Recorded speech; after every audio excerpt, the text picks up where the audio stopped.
চিকিৎসার জন্য।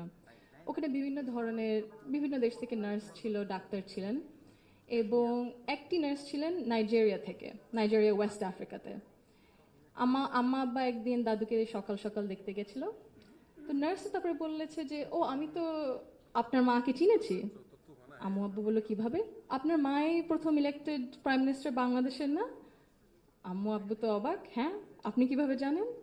তো নার্স তারপরে বললো যে আপনাদের যে উনি যে এত কিছু করেছেন এই মেয়েদের শিক্ষার জন্য, specially primary education, food for education, cash for education, এগুলো আমাদের সরকার ওই 35-30 বছর আগে দেখে ইমপ্লিমেন্ট করেছিল। আর ওই কারণে লক্ষ লক্ষ মেয়েরা গ্রাম অঞ্চলে, ওদের দেশে গ্রাম অঞ্চলে বিভিন্ন জায়গায় সদরে এখনো শিক্ষা পাচ্ছে, অন্তত প্রাইমারি এডুকেশন লেভেলে। তো ভাবলাম একটু শেয়ার যদি করি, এখানেই করবো আপনাদের সাথে। জি। She also understood that education alone was not enough if women were not supported to remain in public and economic life. Supporting women to access credit, build livelihoods, and grow small businesses mattered. So did recognizing the realities of motherhood, of childcare, and that required systems being strengthened around maternity leave and childcare, which she did. That is because women were made to choose between family and participation in the economy. For me, these legacies show the values that I saw both reflected at home and in public. I was privileged to grow up surrounded by exceptional women, confident, capable, and accomplished. I was equally fortunate to have male role models, including my father and my grandfather, who valued those women and never felt threatened by their strength or ambition. In fact, the 4 most important people in my father's life, in my opinion, have been women for decades. And he has treated them with deep respect and reverence, not as an exception, but as the norm. Because of this, I grew up with what I now recognize was a skewed understanding of society. Living between Bangladesh and the UK taught me something important. Policies and access alone do not create equality. You can expand education, pass laws, set national targets, but if social norms and daily expectations and mindsets remain unequal times as many hours as men on this labor each day. This work is valued at 19% of our GDP and remains largely invisible in economic planning and national decision-making. This makes something very clear. Gender equality is not a women's issue, it is an economic and national issue.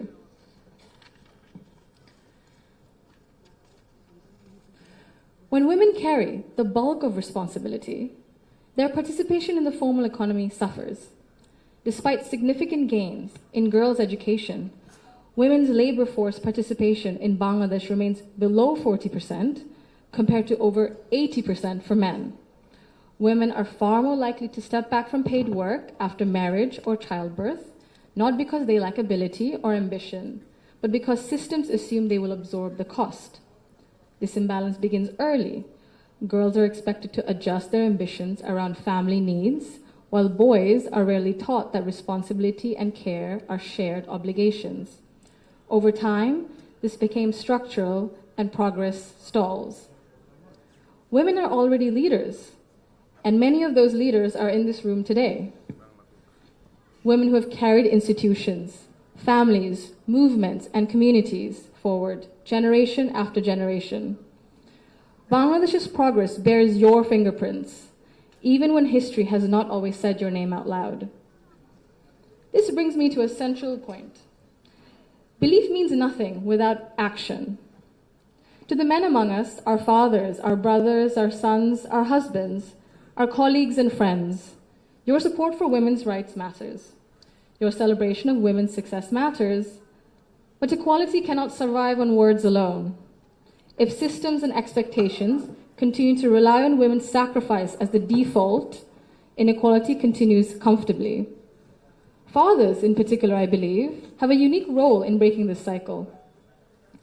I'm an only child, and I never was once made to feel that my parents wished for a son instead.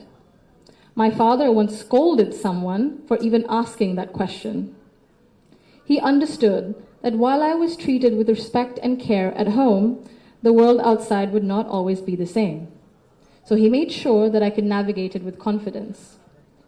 What shaped me were not his speeches, but his consistency. Through his daily choices, he showed me what I should expect from the world. This is how change becomes sustained. When men confront in our lives, in our homes, unconscious bias honestly and model their behavior through respect and action, they create space for women not just to survive, but to thrive. In Bangladesh, the cost of inaction is visible. Girls' dropout rates sharply rise during adolescence.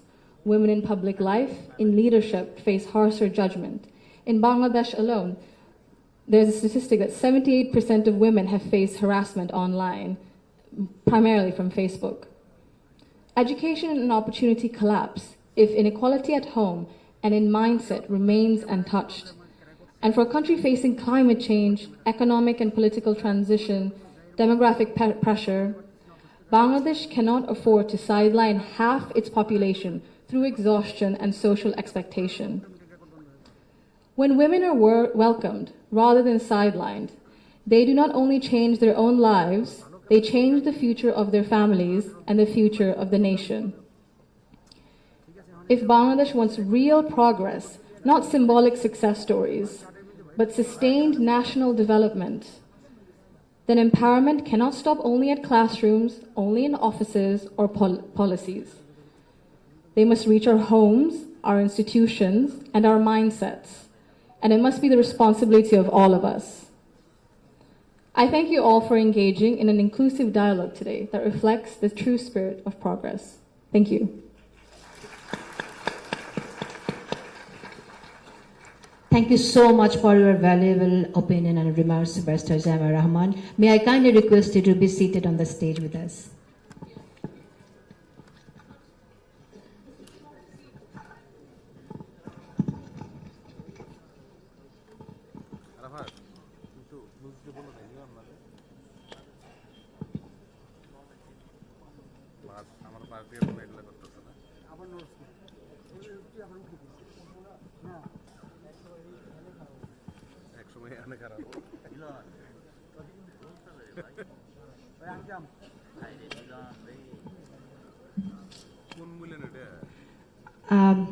এতক্ষণ আমরা নারীদের কথা শুনলাম, কিন্তু নারীদের ক্ষমতায়নের জন্য তো আসলে শুধু নারীরা কথা বললে হবে না, আমাদের জানতে হবে যে মেন কিভাবে মেন ভাবছেন, শুনছেন, তারা আসলে কি পারসিভ করছেন।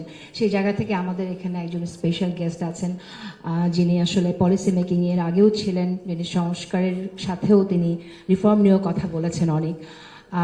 অনেকেই মনে করেন যে আগামী নির্বাচনে, ত্রয়োদশ জাতীয় সংসদ নির্বাচনে বিএনপি বিজয়ী হয়ে রাষ্ট্র পরিচালনার দায়িত্ব পাবে। সেই জায়গা থেকে আসলে বিএনপি কী ধরনের চেঞ্জেস আনতে পারে, নারীরা যে কথাগুলো ভাবছে সেই বিষয়ে আমরা একটু বুঝবো। আমি অনুরোধ জানাবো আমির খসরু মাহমুদ চৌধুরী, বিএনপি স্ট্যান্ডিং কমিটির মেম্বার, আপনাকে অনুগ্রহ করে মঞ্চে আসবার জন্য।